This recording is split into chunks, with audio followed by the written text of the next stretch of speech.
داستان هفت پیکر نظامی رو احتمالاً خیلیاتون شنیدید.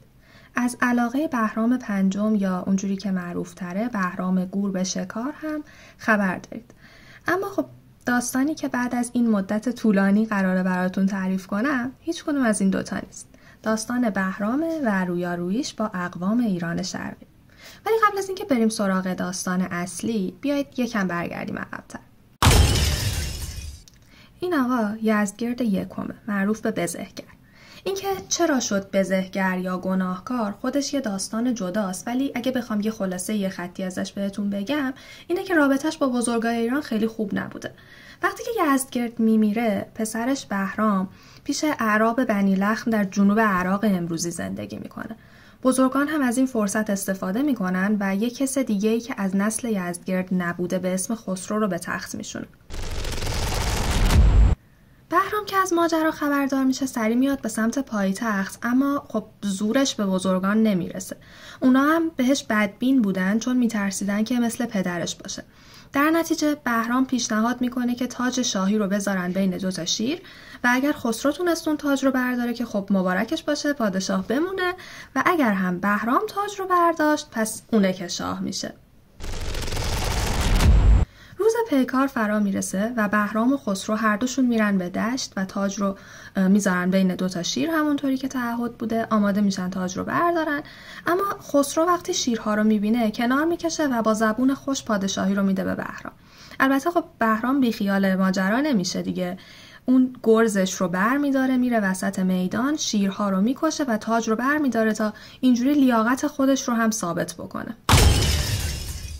خب بهرام به تخت پادشاهی میشینه، اما بعد از تخت نشینی مشغول میشه به نشاط شراب و سفر و شکار و رسیدگی به امور زیبارویان مملکت.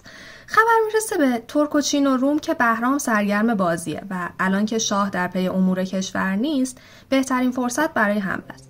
تو پرانتز بگم این ترک و چین که تو شاهنامه میاد و خیلی جاهای دیگه هم هستش لزوما ترک ها و چینی هایی که ما میشناسیم نیستن.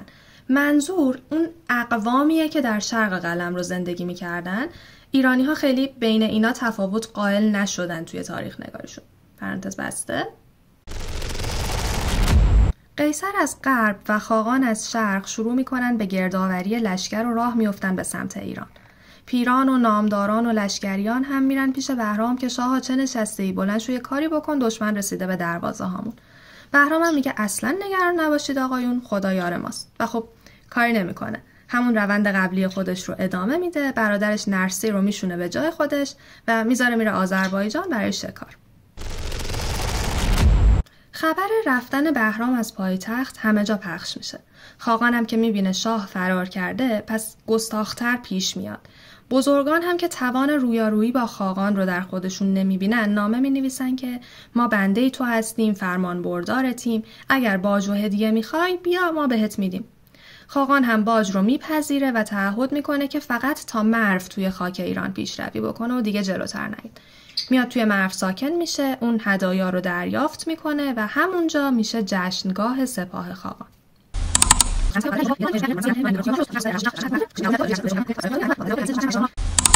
پیران و نامداران و لشکریان هم میرن پیش بهرام که شاها چه نشسته‌ای، بلند شو یه کاری بکن، دشمن رسیده به دروازه هامون. بهرام هم میگه اصلا نگران نباشید آقایون، خدا یار ماست، و خب کاری نمیکنه. همون روند قبلی خودش رو ادامه میده، برادرش نرسی رو میشونه به جای خودش و میذاره میره آذربایجان برای شکار. اما این ظاهر قضیه است. بهرام پنهانی و دور از چشم تمام بزرگان و درباریان یه سپاه 6000 نفری از زبده ترین افراد رو آماده کرده بوده.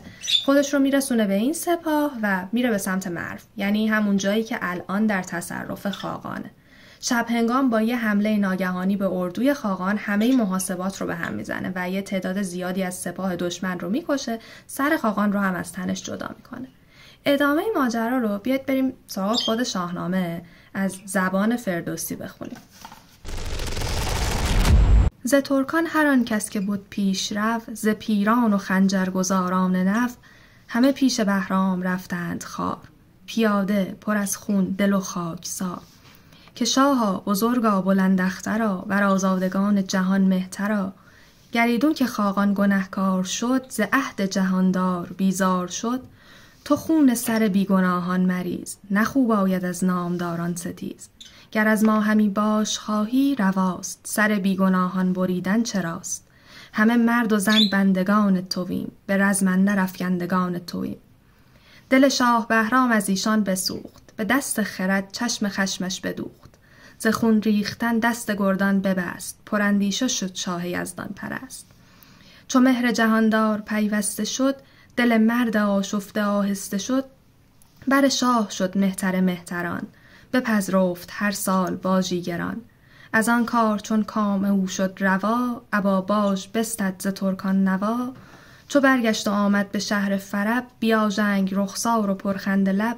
برآسود یک هفته لشکر نراند، ز چین مهتران را همه پیش خواند. برآورد میلی ز سنگ و گرج، که کس را به دیران ز ترک و خلج.